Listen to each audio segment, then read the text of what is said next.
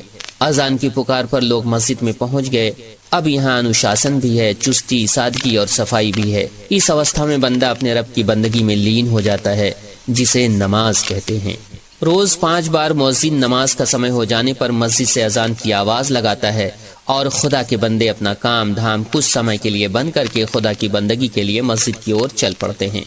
सूर्योदय से पूर्व अर्थात सुबह की अजान में पुकारने वाला लोगों को यह भी चेताता है कि लोगों, तुमने रात आराम से गुजारी, अब उठ जाओ, क्योंकि नींद से बेहतर और उत्तम नमाज और उस रब की बंदगी है जिसने तुम्हें इस संसार में पैदा किया। इसके लिए अरबी में अस्सलातु खैरुम मिनन नौम कहता है, अर्थात सोने वालों उठो। उठो की नमाज यानी ईश्वर की बंदगी नींद से बेहतर और उत्तम है, और इसके बाद तुम अपनी जीविका की तलाश में लग जाओ। ऐसा ना हो कि सोकर तुम अपने जीवन के बहुमूल्य समय को गंवा दो। जिस समय में तुम्हें अपनी जीविका कमानी चाहिए, जो समय तुम्हारे ज्ञानार्जन और अभ्यास करने के लिए उपयुक्त था, जो समय स्वास्थ्य और हर दृष्टि से तुम्हारे लिए उपयुक्त है, उससे वंचित न रह जाओ। इसलिए अब उठो, अल्लाह की बंदगी करो। उसकी इबादत के बाद उसने जो सौगात भी तुम्हारे भाग्य में रखा है, तुम उसे प्राप्त करने की कोशिश में लग जाओ। ये बात वैज्ञानिक दृष्टिकोण से भी कितनी उचित लगती है। यदि इंसान सुबह सवेरे उठ जाए, नियमबद्ध तरीके से हाथ मुंह धोए, सुबह की शुद्ध वायु में घर से बाहर निकले, तो ये स्वास्थ्य की दृष्टि से कितनी मुनासिब बात है। जानकारों का कहना है कि आज कम उम्र में बीमारियों के होने के कारणों में एक मुख्य कारण रात को देर से सोना और सुबह सूरज निकलने के बाद देर से उठना भी है। वहीं ये बात भी अपनी जगह कितनी उचित है कि सुबह सवेरे जो काम सुगमता और सरलता से हो जाता है, वो दिन के दूसरे हिस्से में नहीं हो पाता।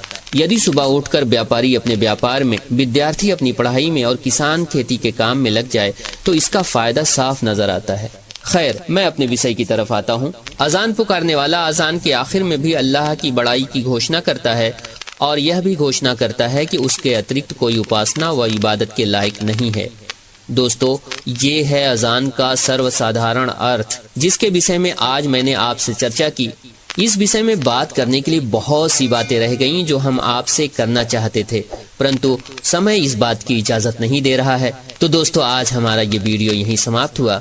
उम्मीद करता हूँ कि अब आपको अजान का मतलब समझ में आ गया होगा। तो इस ज्ञान को आप अपने दोस्तों के साथ भी शेयर कीजिए, अपने दोस्तों को भी इस ज्ञान से लाभान्वित कीजिए। अब अपने दोस्त शुक्रुल्लाह को इजाजत दीजिए। अगली वीडियो में नई जानकारी के साथ मिलेंगे, इस वादे के साथ। आदाब।